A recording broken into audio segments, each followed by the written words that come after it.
rolling very quickly, ordering us off the sidewalk. And we saw two officers running as fast as they could, going in that direction. This is at least the 10th vehicle that we have seen rolling by with this kind of speed. Clearly, there's some activity going on that is related to this case. And there you see it. Every available vehicle moving as quickly as they possibly can in an easterly direction down Orange Show. There you saw this officer going up Waterman. So clearly something is going on, Paul and Pat. It appears that there may be some activity. We can tell you that throughout the day, we have seen that some suspects have been stopped. There was one person, for example, dressed in camouflage who was detained and released. Here we go again.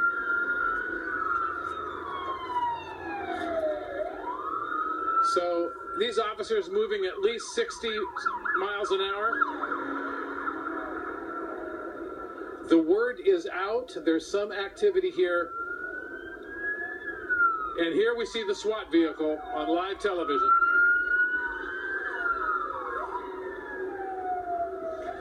So much of what we see in these incidents have to do with demeanor.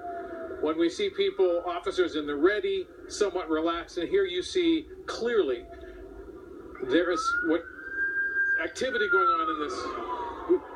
We can't really tell you exactly where they are heading or why, but you can see every possible vehicle that could be rolling is rolling code 3. Even as we saw this truck, there's another SWAT officer.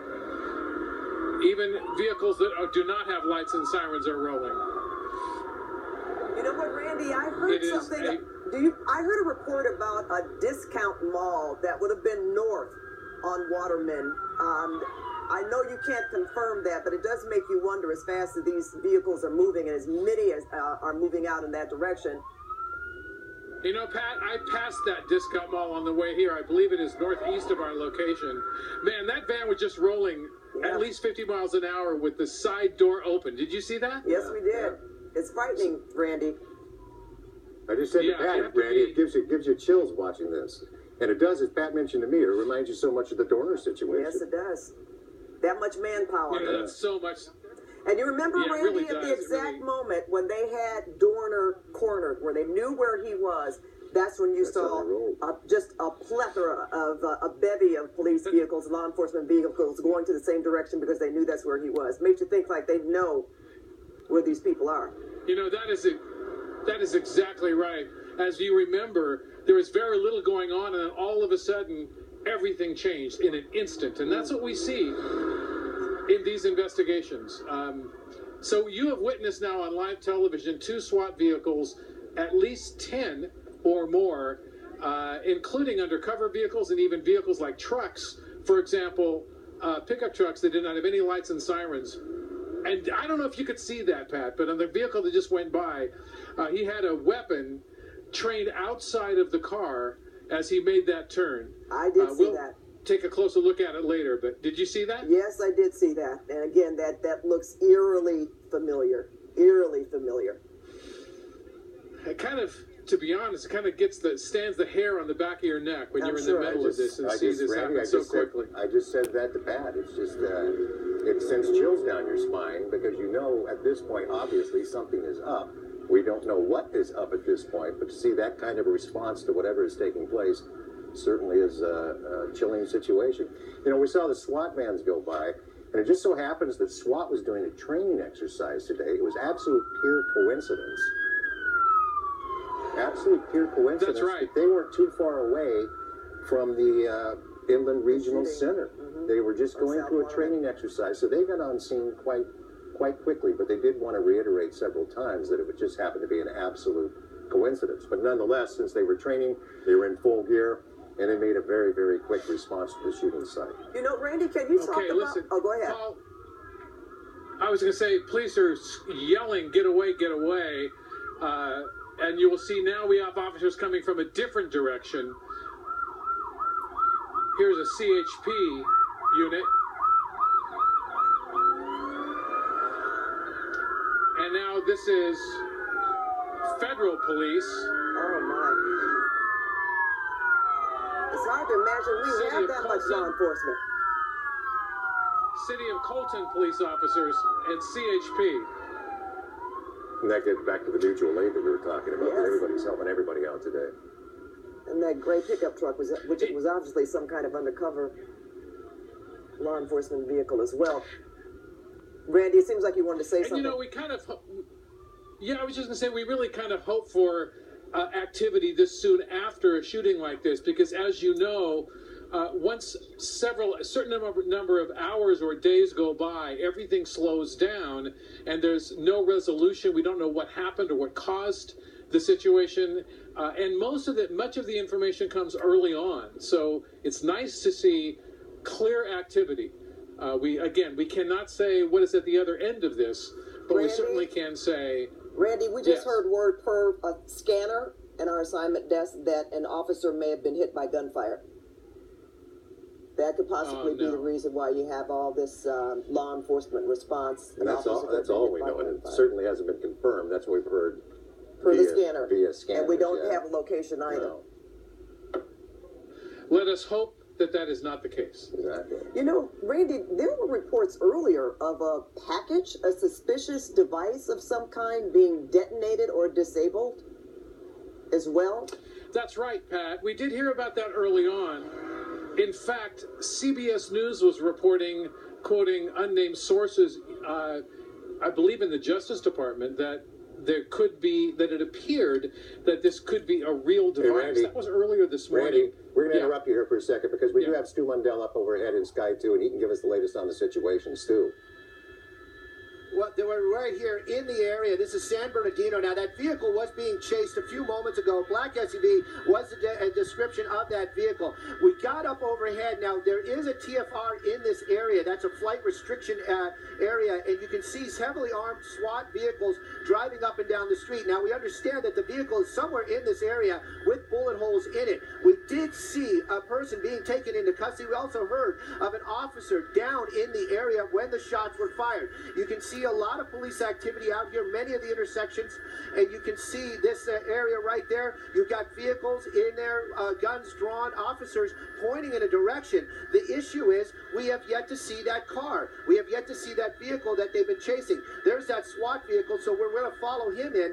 Usually in these situations, we can be a lot lower, and we can identify these areas a lot better. Right now, because of the flight restriction, because the officers from the Sheriff's Department don't want us injured, don't want us to be interfering in their investigation, and right now there might be the apprehension of this suspect.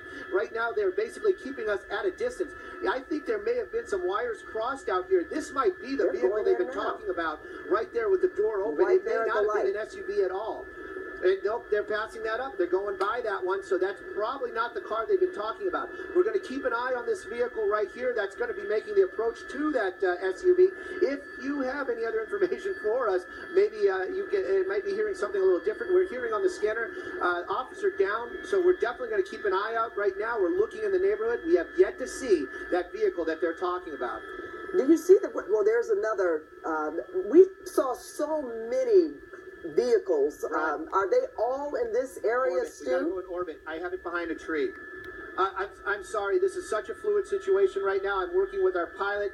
We can't make those quick moves that we're used to out here because of the fact that we are so high. Oh my gosh, yeah, definitely a suspect down. I'm not sure if we're going to want to put that on television right now. There's that SUV, definitely bullet ridden. I understand this is on Richardson. Richardson's the name of the street out here in the San Bernardino area. Officers still coming out in numbers out here. You see some officers there and a large amount of officers right here. Now this obviously related to that shooting earlier this afternoon where 14 people lost their lives. So you can see that vehicle right now heavily riddled with bullets. If anything that I can report to the people out there, doesn't seem to have California plates on it. These might be dealer plates on the front, but they definitely do not look like California plates. I do know that there is a person down. I don't want to show that on television at the corner of the screen on the street. I would not say that that's an officer because they would be definitely be doing their best to get that person to safety. I would guess that that's going to be a suspect. Right now you can see officers working their way down this one street. We did hear the helicopter talking earlier on. Had a suspect running southbound. This direction right here is a little bit more northbound. It's a very fluid situation. We're going to keep an eye on it, and we're going to see what we can see without sending images that may be disturbing to the viewers at home. Well, right now, though, this does seem to be the end of this tragic shooting that happened out here earlier this afternoon.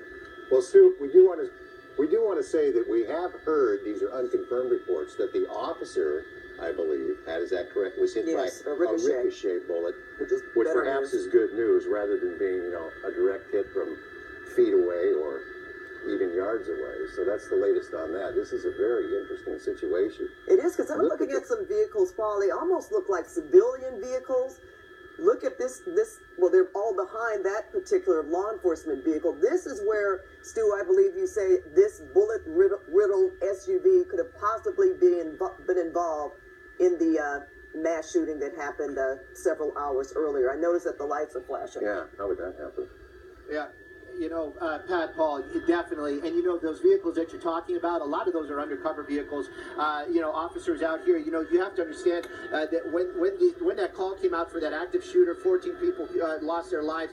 Law enforcement from everywhere out here in Southern California converged out here. So many of these are undercover vehicles, personal vehicles, or are vehicles that these officers take home. So they may not be that black and white that we're accustomed to seeing. But I'm sure that every vehicle that's in this area. Stu, hold on for a moment. We're going to take the press conference that is happening right now. At least we were told. So, I also want to point out, Paul, that looks like a residential community. The officer is okay, and I don't have many updates on that other than the officer is okay. I cannot confirm that at this point. Again, there's a dark-colored SUV involved, and I believe there is one suspect down. It's very active, and we will update you as soon as we get more information on that. Correct, just one scene. And only one suspect. I only know of one. That doesn't mean that there aren't more at this point. How far away is that from here? Probably a couple miles from here. So, Sergeant, please repeat once again. There is an active scene related possibly to this mass shooting earlier. What is going on? The only thing I know is there were shots fired. Officers were involved, and there is a suspect down. Whether it's related or not, we don't know yet. We will update you, as we told you, we will update you on the hour. We'll remain out here, and we will update you as soon as we get any additional, hopefully within the hour. Were any officers hit in the exchange of gunfire between the suspect and the officers? I cannot confirm that. I know that all officers are okay. Whether or not they were struck, I don't know. What led you to this SUV? I couldn't tell you that at this point either. It's just this is such an active, fluid investigation. There's so many aspects to it, and we just don't have all that information at this time. Is there a suspect on the run right now? That I don't know. Sergeant, is the building clear? We saw these school buses go by. Who is in the buses, and is the building now secured? That I don't know. It is my assumption that witnesses and victims were in those buses, but I don't know if the building is completely cleared yet. What about the condition of victims at the hospital? How many people are hospitalized as far as you know, and what generally, if you can tell us what their conditions are?